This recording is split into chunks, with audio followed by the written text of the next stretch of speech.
Approvato dal gruppo Lega Salvini Premier alla Camera il documento a firma di Giorgio Andreuzza, deputato della Repubblica Italiana, che prevede una serie di novità a sostegno delle attività agricole e alla gestione della specie invasiva del granchio blu nel Mediterraneo. Il granchio blu, originario delle coste tropicali americane temperate dell'Oceano Atlantico, viene considerato una delle 100 specie più invasive della regione e un rischio per l'ecosistema marino sui cui equilibri ha già interferito.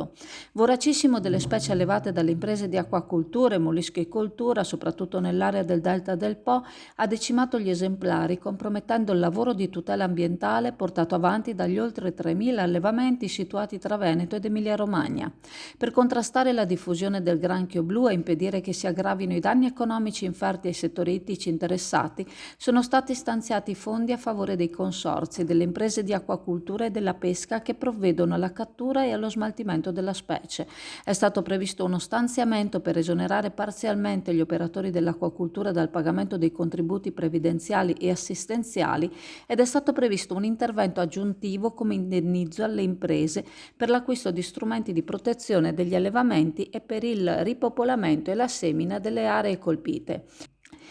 Il documento oggi approvato impegna il Governo a valutare l'opportunità di adottare iniziative volte ad effettuare approfondimenti di carattere scientifico sulla specie del granchio blu per valutare un piano di contenimento dell'infestazione ed eradicazione della specie, prevedendo un piano che scongiuri il suo proliferare e il conseguente disastro ambientale ed economico che ne deriverebbe.